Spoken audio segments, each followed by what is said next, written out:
जय भवानी। अरे जाऊ दे नंतर बोलू, थांब रे, टाइमवर सगळं जाऊ दे। उशीर झालाय तरी सुद्धा हजारो माता भगिनी, महिला भगिनी इथं उपस्थित आहे। तुम्हाला मनापासून धन्यवाद देतो, मनापासून आपलं अभिनंदन करतो। आणि आज सखी काय आपलं सखी ना, सखी महोत्सव कार्यक्रम पण जोरात आपला आनंद साजरा होत होता। आणि बघाशी बाहेर जाताना खूप महिला पाहिल्या मी, आणि आपण एवढ्या मोठ्या संख्येने आलात। आपली एक स्त्री शक्तीची ताकद, स्त्री शक्तीचा जागर इथं पाहायला मिळाला, त्याबद्दल मी पुन्हा एकदा आपल्या मनापासून अभिनंदन करतो। पुण्यश्लोक अहिल्यादेवी होळकर, क्रांतीज्योती सावित्रीबाई फुले यांना वंदन करतो। हिंदू हृदय सम्राट बाळासाहेब ठाकरे, माँसाहेब मीनाताई, धर्मवीर आनंद दिघे साहेबांना वंदन करतो। आणि आपल्या सगळ्यांना देखील मनापासून या ठिकाणी शुभेच्छा देतो। खरं म्हणजे सगळीकडेच कार्यक्रम असल्यामुळे यायला उशीर झाला, त्याबद्दल दिलगिरी व्यक्त करतो। खरं म्हणजे आज महिला शक्ती जी आहे ही आपले पुरुषाच्या खांद्याला खांदा लावून नाही तर 2 पावलं पुढे जाऊन चाललेली आहे। आपल्या महिला, कुठलंही असं क्षेत्र नाही की त्या क्षेत्रात महिला नाहीत। आज अगदी वैमानिकापासून, फायटर प्लेन पासून, अगदी युद्ध नौकेपासून, मेट्रो पासून या देशाच्या राष्ट्रपती देखील महिला भगिनी आहेत। आणि म्हणून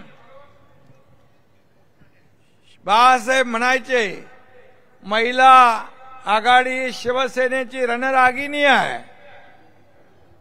आणि रणरागिणी सर्वसामान्य लोकांसाठी, त्यांच्या न्याय हक्कासाठी आंदोलनामध्ये रस्त्यावर उतरणाऱ्या आपल्या रणरागिणी देखील आपण पाहिलेल्या आहेत। आणि म्हणून या सर्व रणरागिणी शक्तिशाली लेकी इथे एकत्र आलेल्या आहेत, एकवटल्या आहेत। आणि म्हणून पूर्वी जाहिरात यायची, मुलापेक्षा मुलगी बरी, प्रकाश देते दोन्ही घरी। आणि आज मी आपल्याला सांगतो, आपल्या सरकारने महिलांसाठी अनेक योजना सुरू केल्या। लेक लाडकी लखपती असेल, 18 वर्षाची मुलगी होईपर्यंत जन्म झाल्यापासून 1 लाख रुपये तिच्या खात्यामध्ये डायरेक्ट जमा करण्याचा निर्णय आपल्या सरकारने घेतला। त्याचबरोबर 50% एसटी मध्ये सवलत दिली। प्रवास करता की नाही 50% मध्ये। आता ग्रामीण भागातल्या महिलांना त्यांचे पती सांगतात, मी घरी थांबतो, तू अर्ध्या तिकिटात जाऊन बाजार करून ये। आणि तुमच्यामुळे जी एसटी घाट्यात होती ती फायद्यात चालू लागली। आपण त्याचबरोबर आज महिला सक्षमीकरण, महिला धोरण, आज आपण महिला बचत गटाच्या माध्यमातून महिलांना ताकद देण्याचा निर्णय घेतलाय। तुमचं खेळतं भांडवल 15,000 होतं ते 30,000 आपण केलं। सीआरपीचं मानधन 3,000चं 6,000 केलं। आणि त्याचबरोबर यापुढे बँकांची जे कर्ज आहे, हे कर्ज देण्याची मुदत म्हणजे कर्जाची रक्कम पहिली 1 लाख होती, 5 लाख होती, 10 लाख होती, आता आपण ती 50 लाखापर्यंत आपण वाढवतोय। आणि म्हणून मोदीजींनी देखील अनेक योजना या देशातल्या महिला भगिनींसाठी केल्या, बांधवांसाठी केल्या, शेतकऱ्यांसाठी केल्या, तरुणांसाठी केल्या, परंतु महिला भगिनींना देखील मोठ्या योजना त्यांनी केल्या. त्याच्यामध्ये मी म्हणजे थेट लाभ आपल्या लाखो करोडो महिला भगिनींना देण्याचा निर्णय घेतला. घर विकत घेतलं तर आपण 1% स्टॅम्प ड्युटी कमी आहे ना. 1% महिला भगिनींना जर घर घेतलं तर 1% स्टॅम्प ड्युटी मध्ये आपण सवलत दिलेली आहे.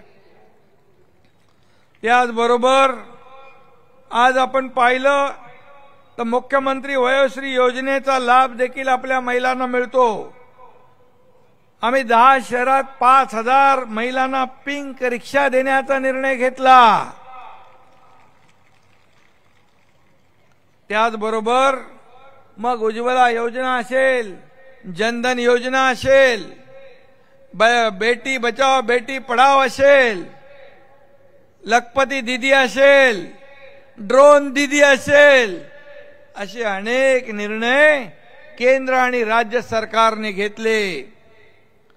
आज महिला कुठेही मागे नाहीत आणि म्हणून आज आपण पाहतोय की आदरणीय प्रधानमंत्री महोदयांच्या या विकसित भारत या संकल्पनेला आपण समोर ठेवून या राज्यात देखील काम करतोय. हे सर्वसामान्य माणसाचं सरकार आहे. हे सर्वसामान्य माता भगिनींचं सरकार आहे. शेतकऱ्यांचं सरकार आहे.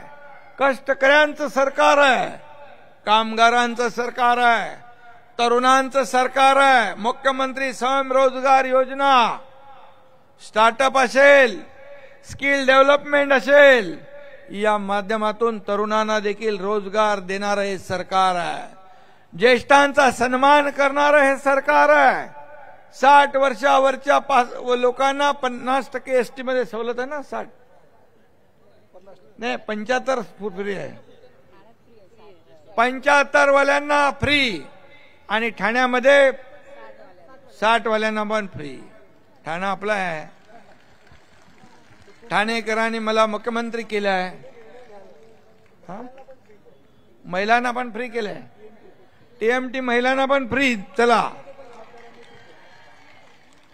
आणि खऱ्या अर्थाने अनेक योजना आपण आज केंद्र आणि राज्य सरकारच्या माध्यमातून घेतोय.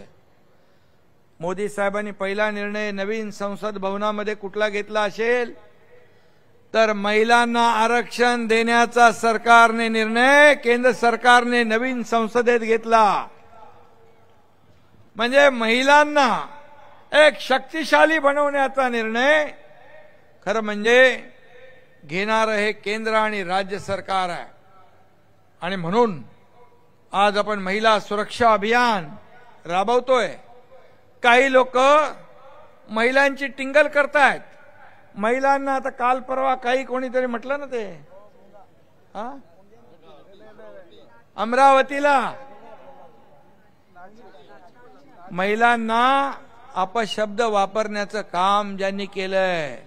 जेव्हा आम्ही गुवाहाटीला होतो त्यावेळेस आमच्याबरोबर असलेल्या आमदार महिलांचा देखील अपमान ज्यांनी केलाय त्यांना या निवडणुकीमध्ये ही महिला शक्ती घरी बसवल्याशिवाय राहणार नाही.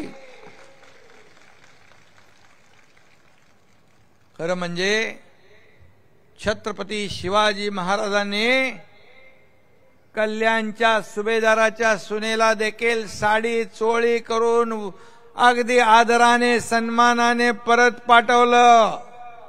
हा छत्रपती शिवाजी महाराजांचा महाराष्ट्र आहे. इथं महिला भगिनींवर अपशब्द जो वापरेल त्याचा नायनाट झाल्याशिवाय राहणार नाही. आणि म्हणून आज बाळासाहेब ठाकरे हिंदू हृदय सम्राट धर्मवीर आनंद दिघे साहेबांचा आदर्श डोळ्यासमोर ठेवून आपण पुढे चाललोय. बाळासाहेबांच्या विचारांचं सरकार आपण स्थापन केलंय. खरं म्हणजे 2019ला बाळासाहेबांच्या विचारांचं आणि या महाराष्ट्रातल्या तमाम जनतेच्या मनातलं सरकार स्थापन व्हायला पाहिजे होतं. परंतु स्वतःच्या स्वार्थासाठी खुर्चीच्या मोहापायी बाळासाहेबांचे विचार सोडले, धनुष्यबाण सोडला. ज्या काँग्रेसला बाळासाहेबांनी कधी जवळ केलं नव्हतं त्या काँग्रेसला खांद्यावर डोक्यावर घेतलं. माझी शिवसेना काँग्रेस होऊ देणार नाही, दुकान बंद करेन असं बाळासाहेबांनी म्हटलं होतं. याचा विसर तुम्हाला पडला आणि तुम्ही अभद्र युती केली. आम्ही ती दुरुस्त केली. या महाराष्ट्रातल्या सर्वसामान्य माणसाच्या मनातलं सरकार स्थापन केलं. बाळासाहेबांच्या विचाराचं सरकार स्थापन केलं. आणि म्हणून गेल्या 2 वर्षामध्ये 2ही वर्ष झाली नाहीत, पण आपण केलेली सरकारने कामं बघा. त्याने सगळी कामं बंद केली, सगळ्यामध्ये खुट्टे ठोकले, सगळे स्पीड ब्रेकर घातले. अहंकारामुळे या राज्याला खड्ड्यात घालण्याचं काम केलं. परंतु या एकनाथ शिंदे, देवेंद्र फडणवीस, अजित पवार यांनी या राज्याला पुढे नेण्याचं काम केलंय. आज एवढे मोठे निर्णय आपण घेतलेत. एक डबल इंजिन सरकारचं सरकार म्हणून आपण काम करतोय. आणि म्हणून या देशात मोदीजींचं नेतृत्व या देशाला पुढे घेऊन चाललंय. या देशाला महासत्तेकडे घेऊन चाललंय. या देशाला प्रगतीकडे घेऊन चाललंय. आणि म्हणून आज एकीकडे मी विचारतो आपल्याला, या देशाचा प्रधानमंत्री ज्यांनी आपलं जीवन समर्पित केलं, एकही दिवस 10 वर्षात सुट्टी न घेणारा प्रधानमंत्री आपल्याला पाहिजे की गरम झाल्यावर थंडगार हवा खायला लंडनला जाणारा प्रधानमंत्री पाहिजे? मोदीजी पाहिजे की राहुल गांधी पाहिजे? म्हणून अबकी बार 400 पार. आज राहुल गांधी, आज मी मगाशी देखील म्हटलं, मोदीजींच्या नेतृत्वाखाली इस्रोने चंद्रावर चांद्रयानचं लॉन्चिंग केलं. परंतु काँग्रेस ये 50 वर्ष झाली तरी राहुल गांधीचं लॉन्चिंग करू शकली नाही. आणि म्हणून या देशाला पुढे नेणारं नेतृत्व पाहिजे. या देशाला महासत्तेकडे घेऊन जाणारं नेतृत्व पाहिजे. या देशाचं नाव जगभरामध्ये रोशन करणारं नेतृत्व पाहिजे. आणि म्हणून मोदीजी आपण का बोलतो? कारण एक असं नेतृत्व या देशाला लाभलंय की स्वतःचा विचार करत नाहीत. फक्त त्यांचं जीवन राजनीतीसाठी नाही, त्यांचा जन्म राष्ट्रनिष्ठेसाठी झालेला आहे. आणि म्हणून प्राण जाय पर वचन न जाय ही मोदीजींची ओळख आहे. राहुल गांधी या देशाची बदनामी विदेशात जाऊन करतात. आपल्या प्रधानमंत्र्याची बदनामी विदेशात जाऊन करतात. आणि ही नकली शिवसेना, शेळ्यांचं कातडं पांघरलेले नकली वाघ मोदीजींवर आरोप करतात. त्यांना आरोप करण्याचा नैतिक अधिकार नाही. मोदीजी म्हणाले आणि अमित शहा म्हणाले नकली शिवसेना. त्याच्यावर मला पत्रकारांनी विचारलं, बोल हो बरोबर बोलले, कारण त्यांच्याकडे बाळासाहेबांचे विचार नाहीत, धनुष्यबाण नाही. एकनाथ शिंदेकडे बाळासाहेबांचे विचार आहेत, धनुष्यबाण आहे. आणि सर्व शिवसैनिक आहेत. तुम्ही ते या शिवसेनेचं खच्चीकरण होताना डोळ्यांनी पाहिलंय. परंतु शिवसेना वाचवण्याचं काम आपण केलंय. म्हणून हजारो लोक सोबत येत आहेत. जिकडे जातोय तिकडे शिवसेनेला भरभरून पाठिंबा देत आहेत. म्हणून हे लोकांच्या मनातलं सरकार आहे. हा एकनाथ शिंदे सर्वसामान्य शेतकऱ्याचा मुलगा आहे आणि म्हणून आज जमिनीवरचा कार्यकर्ता आहे. हा एरियल फोटोग्राफी करणारा नेता नाही, जमिनीवरून चालणारा आहे. फेसबुक लाईव्ह करणारा नाही, फेस टू फेस काम करणारा आहे. उंटावरून शेळ्या हाकणारा नाही, तर शेताच्या बांधावर जाणारा आहे. माहित आहे मला ते. आणि म्हणून आपल्याला मी एवढंच सांगतो, येणाऱ्या 20 तारखेला 20 मेला या महाराष्ट्रामध्ये, या ठाण्यामध्ये, ठाणे लोकसभेमध्ये कोणी काही, आता कोण काय बोलतं ते नाव घेऊन मला मोठं करायचं नाही.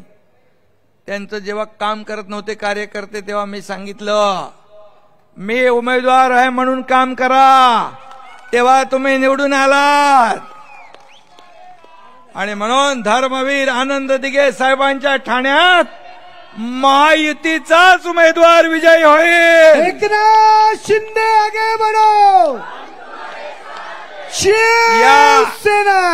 या शिवसैनिकांच्या जोरावर खासदार होता आणि नंतर त्या शिवसैनिकाला असं फाट्यावर मारता की तो शिवसैनिक कधीच तुमच्या बाजूला आहे ना उभा राहणार नाही. हमसे जो टकराएगा. आणि म्हणून आज महिला भगिनी इकडे आहेत, थांबा रे बा, कार्यकर्ते पण आहेत.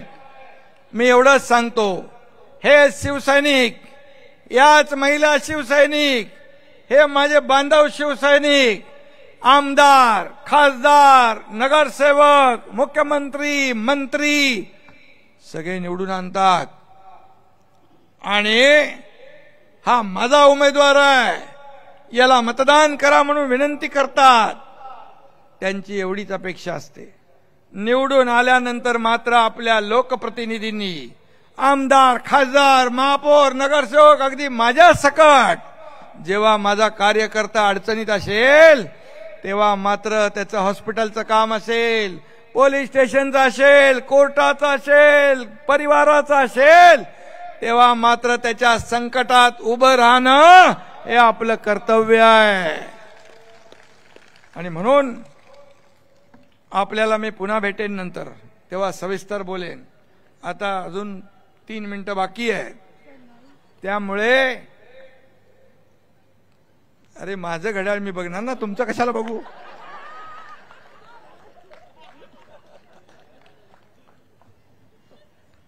आताच खासदार डॉक्टर श्रीकांत शिंदे यांचा कार्य अहवाल प्रसिद्ध करून आलोय.